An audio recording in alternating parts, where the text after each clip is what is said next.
Good day, folks. This is your Mulvaney ticker guy update for the 18th. I was going to do this last night, thinking I'll put a second podcast up. I thought, no, there'll be some more soup to make out of this by the time the sun comes up. Boy, was I right about that. All right, so Mulvaney, folks, do not believe all the reporting by its as it stands alone. There's a lot of twisting of what Mulvaney said. What Mulvaney did do, though, however, was to at least some extent contravene the words of his boss, President Trump, in that he said, foreign policy is all about using what you have to get what you want. In other words, a quid pro quo. However, there was not a statement made by Mulvaney that I can identify that specifically says, yes, he said either go bust Joe Biden's kid or Joe Biden or you're not getting the money.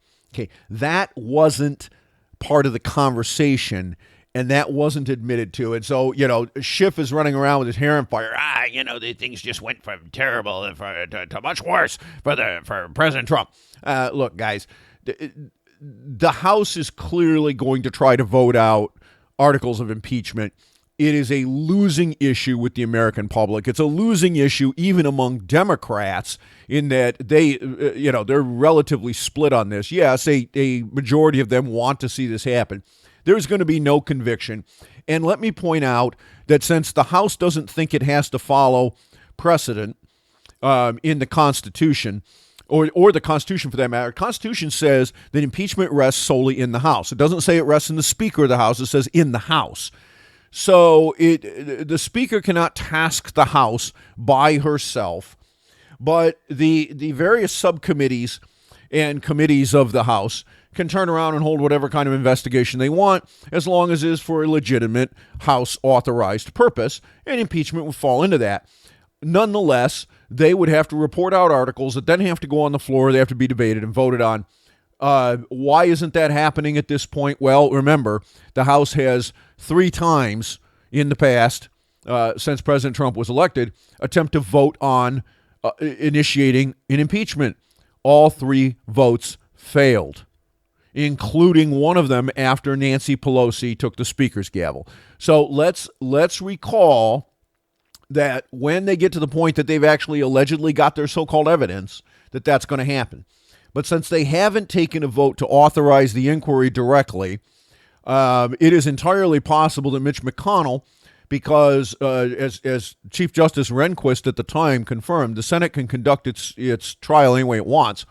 Mitch McConnell could turn around and throw those articles into a committee. The committee could turn around and vote them down, and they never go on the floor. He could do that. That would be constitutional. Now, I think that would be a terrible mistake on McConnell's part. It would be an appropriate middle finger back to Nancy Pelosi, but I don't think it would be in the best interests of the Senate or the nation as a whole. So I hope he doesn't do something like that, but I could see a very perfunctory sort of thing that comes out with a disapproval from a committee and then gets voted on the floor of the Senate. And if you don't get your 2/3 majority right there, the entire thing's dead and it goes away. That would comply with both the spirit and the letter of the Constitution when it comes to impeachment. And I think that is actually quite likely to be exactly what happens. McConnell's very unlikely to allow this thing to go anywhere without giving full due process protections and unmasking everything else. And once that happens, folks, you're going to run into some problems. Now, there is a new report out this morning that I'm trying to get some kind of corroboration on. It's not there yet. That says that there are FBI agents who have been fingered in being bribed over in the Ukraine. Furthermore, that Burisma itself bribed the prime minister, essentially, the president, Poroshenko. This was before Zelensky was elected, but that he was bribed to the tune of $100 million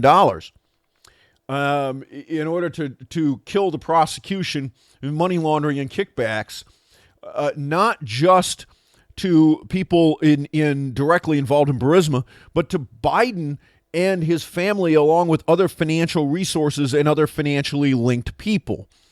Ukraine has been a cesspool, folks, for a long time. It's been incredibly corrupt. This is not just about Joe Biden. It is about the incredible level of influence peddling and disappearing American funds that have occurred over in that country for the last 20 or 30 years. It goes back well before Obama's time. It's been going on for a very long time, and we've been using it as a slush fund to fund all kinds of hinky stuff, just like we were down with in Central and South America, Nicaragua, and you know the Sandinistas and the Contras and all this other nonsense. Look, the CIA running drugs into the United States. This is nothing new. Why is everybody all bent out of shape about it? Because Trump stuck his finger in that pie, and instead of just shutting up and allowing people to take the money, he's decided that he's going to try to do something about this and try to link some foreign policy goals to getting rid of some of this corruption. Now, I don't know how much of it he's actually going to try to get rid of, or whether he's maybe just trying to pave the way for some of his own friends to get some money. Would it surprise me if it was that? No, not really very much. Then again, cutting it down by some amount, no matter how much it is gets cut down, is a good thing. I don't see that as being bad. I also don't see that as being a particular problem. Now let's talk about Yananovich.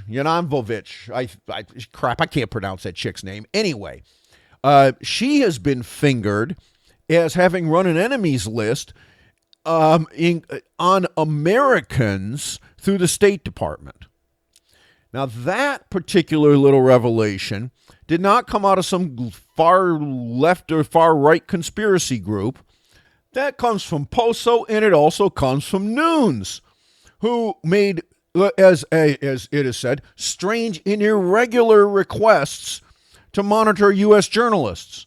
Where did the State Department get the authority to spy on United States individuals, including especially journalists? That would be nowhere.